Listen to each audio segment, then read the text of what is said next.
Praise the lord. ప్రకటన గ్రంథము 17వ అధ్యాయం చదువుకుందాము. ఆ 7 పాత్రలను పట్టుకొని ఉన్న 7 దేవదూతలలో ఒకడు వచ్చి నాతో మాట్లాడుచు ఇలాగ చెప్పెను, నీవిక్కడికి రమ్ము. విస్తార జలముల మీద కూర్చున్న మహావైశ్యకు చేయబడు తీర్పు నీకు కనబరిచెను.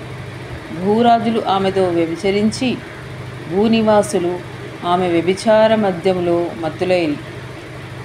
అప్పుడతడు ఆత్మవశుడైన నన్ను అరణ్యమునకు కొనికొని పోగా దేవదూషణ నామములతో నిండుకొని 7 తలలను 10 కొమ్ములను గల ఎర్రని మృగం మీద కూర్చుండిన ఒక స్త్రీని చూచితిని. ఆ స్త్రీ ధూమ్ర రక్త వర్ణము గల వస్త్రము ధరించుకొని బంగారంతోనూ రత్నములతోనూ ముత్యములతోనూ అలంకరించబడినదై ఏహ్యమైన కార్యములతోనూ తాను చేయుచున్న వ్యభిచార సంబంధమైన అపవిత్ర కార్యములతో నిండిన ఒక సువర్ణ పాత్రను తన చేత పట్టుకొని ఉండెను.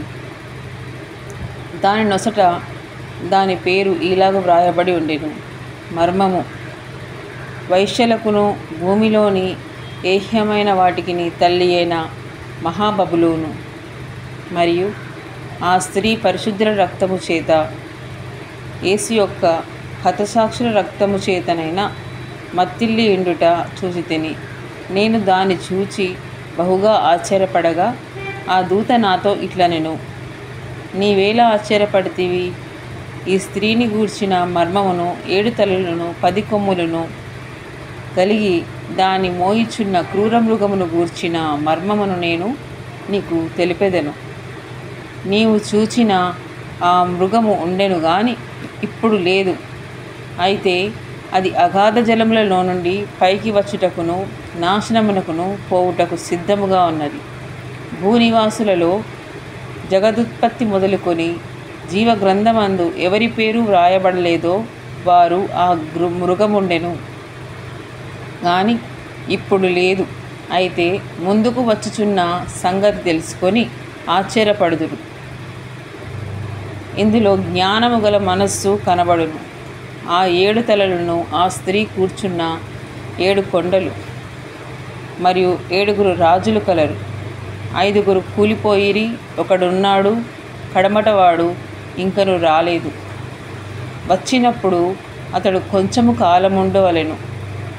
ఉండినదియు ఇప్పుడు లేదని అయినను ఈ క్రూర మృగము ఆ 7 పాటు ఒకడనైండి తానే 8వ రాజగుచు నాశనమునకు పోవును.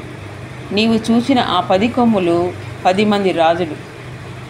వారు అది వరకు రాజ్యమును పొందలేదు గాని ఒకడి గడియ క్రూర మృగముతో కూడా రాజ్యము వలె అధికారము పొందుదురు. వీరి ఏకాభిప్రాయము గలవారై తమ బలమును అధికారమును ఆ మృగమునకు అప్పగింపిరి. వీరు గొర్రెపిల్లతోనూ యుద్ధము చేతురు గాని గొర్రెపిల్ల ప్రభువులకు ప్రభు రాజులకు రాజునై ఉన్నందున తనతో కూడా ఉండినవారు పిలువబడిన వారై ఏర్పరచబడిన వారై నమ్మకమైన వారై ఉన్నందున ఆయన ఆ రాజులకును జయించుచు మరియు ఆ దూత నాతో ఇలాగ చెప్పెను, ఆ వేశ్య కూర్చొని ఉన్న చోట నీవు చూచిన జలములు ప్రజలను, జనసమూహములను, జనములను, ఆయా భాషలు మాట్లాడు వారికి సూచించును.